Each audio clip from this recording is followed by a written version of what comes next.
Operation सिंदूर के तीसरे दिन यानी तारीख 9 मई और दिन शुक्रवार, उस रात 3 घंटे के दौरान पाकिस्तान के 11 एयरबेस और आर्मी कैंट एरिया पर भारतीय सेना ने ताबड़तोड़ हमले किए। ये भारत की तरफ से सरप्राइज अटैक था जिसने पाकिस्तान की एयरफोर्स का 20% इंफ्रास्ट्रक्चर तबाह करके रख दिया। ऐसे में सबसे बड़ा सवाल यह है कि क्या पाकिस्तान की इन एयरबेसों के ध्वस्त करने में ब्रह्मोस मिसाइल का ही इस्तेमाल हुआ था, क्योंकि जिस सटीकता से भारतीय सेना ने यह काम किया उससे यही लगता है कि ब्रह्मोस मिसाइल ही इसके लिए चुनी गई होगी। हालांकि अभी तक सेना ने औपचारिक तौर पर इसका ऐलान नहीं किया है। दरअसल शनिवार की शाम भारतीय सेना डीजीएमओ लेवल की बातचीत के बाद दोनों ही देश सीज फायर के लिए राजी हो गए।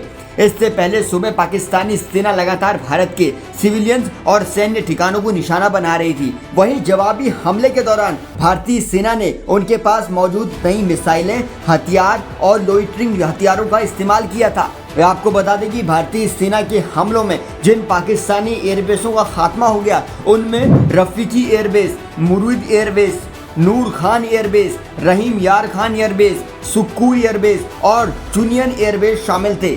आखिरकार किन हथियारों का इस्तेमाल भारतीय सेना ने अपने इस ऑपरेशन में किए थे, इस पर इंडियन एक्सप्रेस की रिपोर्ट में बताया गया है कि हमलों में हवा से प्रक्षेपित किए जाने वाले सटीक हथियारों जैसे कि हैमर, हवा से सतह पर मार करने वाला सटीक हथियार, और LCALP, हवा से प्रक्षेपित की जाने वाली क्रूज मिसाइल और ब्रह्मोस सुपरसोनिक क्रूज मिसाइलों का इस्तेमाल हो सकता है। इसी के साथ हम आपको ब्रह्मोस मिसाइल की कुछ खासियत भी बता देते हैं। ब्रह्मोस मिसाइल सिर्फ हथियार नहीं बल्कि भारत रूस की साझेदारी से तैयार महाशक्ति का प्रतीक है। इसकी सबसे बड़ी ताकत है कि इसकी रफ्तार, जो कि आवाज की गति से भी 3 गुना तेज है। इस मिसाइल को ट्रैक करना और रोकना दुश्मन के लिए नामुमकिन है। ब्रह्मोस को जमीन से मोबाइल लॉन्चर के जरिए दागा जा सकता है। इसे समंदर, युद्धपोतों, पनडुब्बियों के माध्यम से दागा जा सकता है। यानी ये मिसाइल तीनों मोर्चों पर जमीन, समंदर, आसमान से टारगेट भेजने में सक्षम है।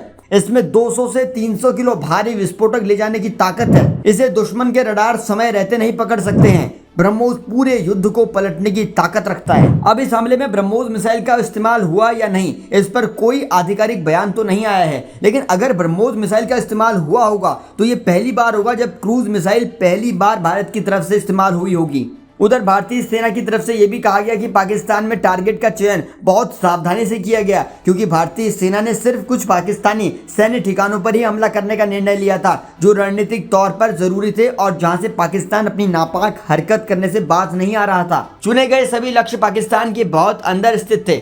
मुरीद में PAF का एयरबेस पाकिस्तान पंजाब के चकवाल जिले में स्थित है। ये मानव रहित लड़ाकू हवाई वाहनों और UAV का अड्डा है। रफीकी एयरबेस में पाकिस्तानी एयरफोर्स के उन्नत लड़ाकू स्क्वाड्रन है और माना जाता है कि पिछले कुछ दिनों में ये गतिविधियों का केंद्र भी रहा है। चकलाला में नूर खान एयरबेस में PAF की एयर मोबिलिटी कमांड है और ये इसके रिफ्यूलर और हैवी लिफ्टर्स का अड्डा है। इसके अलावा आपको ये भी बता दें कि ये पूरी लड़ाई शुरू जो हुई थी वो पहलगाम आतंकी हमले से हुई थी, जहां पर 22 अप्रैल को 26 निर्दोष पर्यटकों को सरेआम आतंकियों ने गोली मार दी थी। जानकार मानते हैं कि पाकिस्तान के 11 एयरबेस उड़ाने में ब्रह्मोस मिसाइल की बड़ी भूमिका हो सकती है। इसके अलावा आपको ये भी बता दें कि आज ही लखनऊ में रक्षा मंत्री राजनाथ सिंह ने ब्रह्मोस मिसाइल टेस्टिंग फैसिलिटी का नई यूनिट भी शुरू कर दी है। इसी कार्यक्रम में मौजूद उत्तर प्रदेश के मुख्यमंत्री योगी आदित्यनाथ ने यह भी कहा कि ब्रह्मोस मिसाइल की ताकत को जो है वो पाकिस्तान जानता है। और अब इसके बाद ये कहा जा सकता है कि ब्रह्मोस मिसाइल ने ही पाकिस्तान के 11 एयरबेस उड़ाए हों। हालांकि इस पर अब तक कोई भी औपचारिक ऐलान नहीं हुआ है। आप इस पूरी रिपोर्ट पर क्या कहते हैं कमेंट सेक्शन में लिखकर बताइएगा और देश और दुनिया की खबरों को आसान भाषा में जानने के लिए जुड़े रहिए जनसत्ता के साथ।